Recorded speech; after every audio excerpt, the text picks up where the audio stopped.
Welcome back to GCSE Minecraft and Chill. I'm Jolene Moon, and today's maths revision topic, we're starting at the very beginning and talking all about number, what it is, why it's useful, how to improve your understanding to take that into your exams, and probably I'll end up going on a few tangents.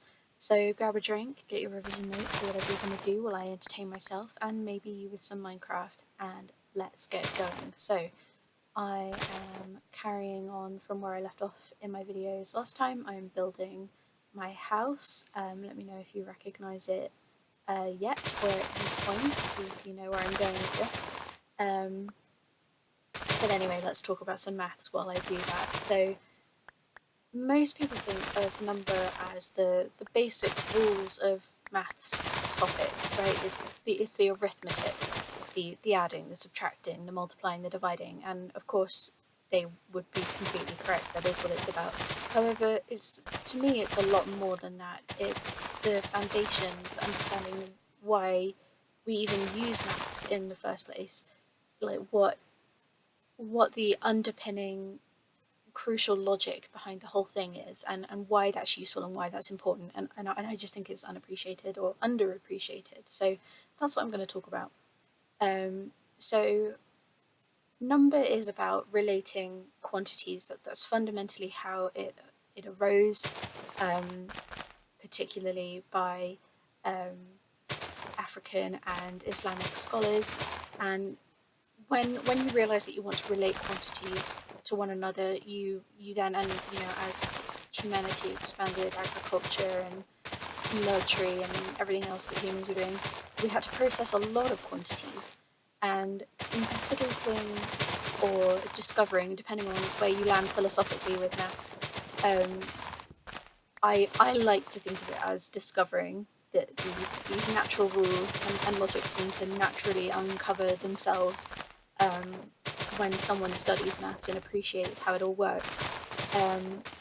But what we needed to do when we started to really process a lot of quantities was use definitions. We had to specifically define things and develop a system of rules or a syntax, like grammar in language, to have a sort of universal logic, to shorthand all of the explanation and all of the calculation. And instead of writing everything out, writing out our working millions and millions of times when we were adding lots of numbers together, we needed to shorthand all of that adding, and so we got multiplication. And then in the same way, taking something to the power of something is shorthand for a specific type of advanced multiplication, right? So you don't have to write it out over and over again. So 2 squared is 2 times 2, and 2 times 2 is 2 plus 2, right? But if I take that example to the threes, 3 squared is 3 times 3, and 3 times 3 is 3 plus 3 plus 3. 3 times, right? So we get 3 squared. Doing that 3 times, we have to do 3 plus 3 plus 3, plus 3 plus 3 plus 3. Tongue twister. Plus 3 plus 3 plus 3. And clearly, writing that shorthand is 3 cubed, sorry, is what I was talking about then. Not 3 squared. That's clearly a lot quicker, right? So lots and lots of writing and explanation can be very quickly communicated. And since we start with number, where we're only ever combining quantities or taking them away when you start learning your arithmetic, there are lots of invisible instructions that make that easier. And if you're one of my students and you're listening to this, hey, hello, you'll be familiar with me using that phrase, invisible instructions, especially because that's what BIDMAS is all about. So brackets, indices, division, multiplication, addition, and subtraction. BIDMAS is about telling us the order in which to do those calculations or those operations, which operations is just another word for instructions telling you what to do with the quantities. So the invisible instructions are all about what is being communicated based on what is written on the page, and what is not written on the page that you're supposed to naturally understand from that. So as an example of what I'm talking about here, consider any number. So I've got 7 levels of experience at the moment. So 7, there's an invisible implied positive there. I'm level positive 7. I'm not negative 7. It's also divided by 1 to tell us that it's a whole part. It doesn't say 7.4 or 7.5, it's 7, it's a whole number, it's not divided. Equally, it has no 0.0 to communicate that it's a whole number. We don't write the 0.0 for most numbers unless you're specifically required to based on the context of the problem, right? So another one, it's got an invisible power of 1. That doesn't represent 7 squared or 7 cubed. We're not counting in base 7 here. It's just 7. We're just counting 7 once, right? So it's kind of when we just write a number like that, the kind of default settings of a number, we understand all of these things intuitively, and it just kind of becomes confusing when you don't appreciate that and you're learning number, and it suddenly you have x to the power 1, and then your teacher says, oh, but don't write the power 1, and you're like, what? Things like that. So we have these kinds of blank boxes surrounding the number where all of the invisible rules and instructions around that number that make maths easier to understand, we don't write them. You don't appreciate them until you're studying and discovering more about all of the systems that we have that relate quantities to one another. And that allows you to then process these facts and rules and logic into even bigger ideas that help you start to understand and uncover rules about the universe. When you take that into science or into statistics or anything like that, and that's hugely powerful, and that's why I think it's severely unappreciated as kind of the foundation for all your math skills, because it leads on to some pretty powerful understanding. But anyway, I digress. So make sure you're never taking for granted what you're learning within this topic, and I think when I say that, I think it's because students and teachers provided very, very rushed timetables, very stressed, very limited amount of lessons, and you've got a limited amount of revision time, so you're not going to be revising the basics for months on end. But I want you to never take for granted what you're learning with number, and to really think about what it's actually teaching you, because I don't just mean adding, dividing, or putting something to the power of 2 or 3. I mean that there are underlying patterns that of understanding that you're developing that can be applied to bigger and more complex problems when we go beyond just adding, dividing, multiplying, subtracting, right? So, for example, one of the things you first learn once you've got your basic number skills down, the next thing you learn is that the existence of subtraction when we're learning about addition, and the existence of positive numbers implies the existence of negative numbers. So you learn about how negative numbers exist and what rules govern what we do with negative numbers and how we write them down and how we notate them. Sort of in the same way that when you first learn adding, that then would imply to you that subtracting exists, and when you learn multiplying, that kind of naturally implies that you can divide, because if we're doing an operation, and I'm gesturing with my hands and you can't see me, but in our culture, and I'm in England, we conceptualize number and adding and subtracting as a left to right situation. That left to right is the positive direction, and that's the direction we're going in. But of course, that's, we're not talking about the dimension of time, which only ever marches onwards. We can turn around and go backwards in the opposite direction, and other cultures visualize this vertically on an up and down scale, up for adding and down for subtracting. So we have this inherent directionality with these operations, and we can just easily reverse and go backwards. So that's what I mean by inverse operation. And so you can see how they're just mirror images of one another. So positive numbers are kind of the mirror image of their negative number. And I recently explained this to one of my students as in Stranger Things, where you have, the normal, inverted commas, above ground world, and then you have the upside down. And positive and negative numbers are kind of like that. They're kind of the same but different.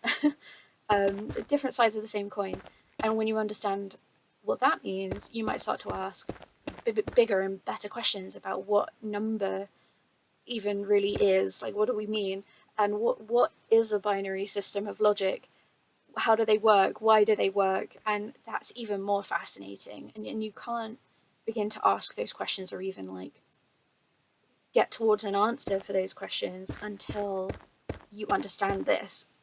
Because if you can conceptualize subtracting as the reverse or inverse of adding, just the different direction depending on your starting point or your frame of reference, you can see that they're really the same thing in their essence. They're not opposites. The directionality might be reversed or inversed, but they're not really opposite operations, right?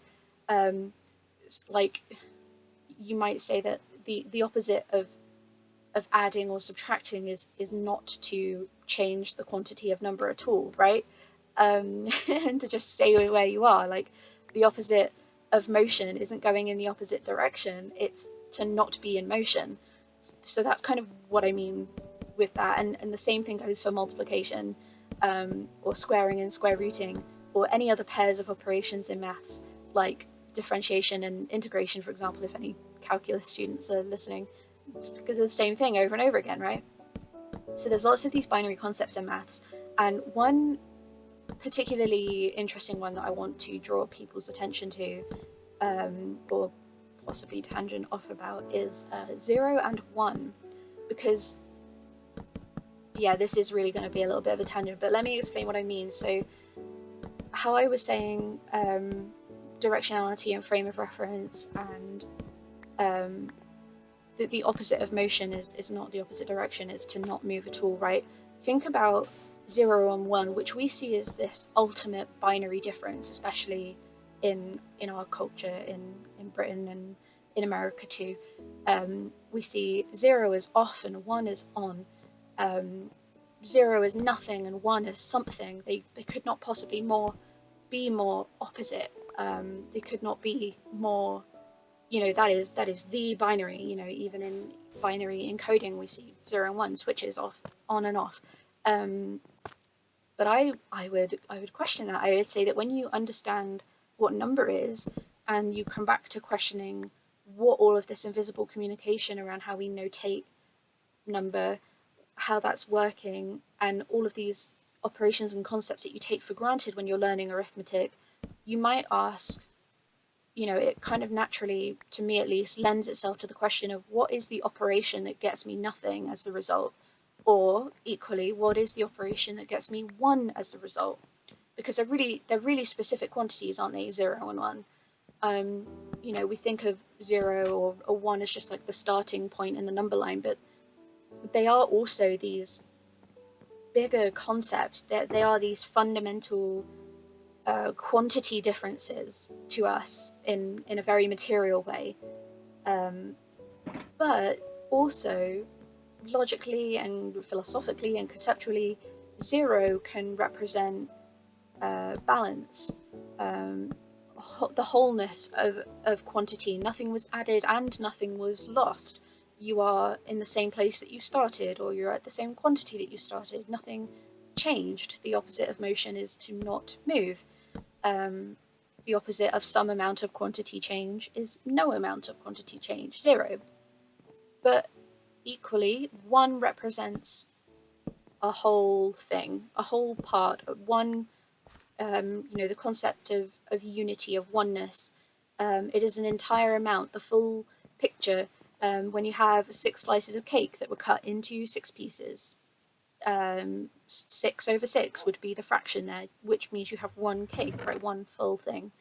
But it depends on your frame of reference, because if you zoom out a little bit, you added plus 1. That's what 1 means. You had 1 more thing than when you started.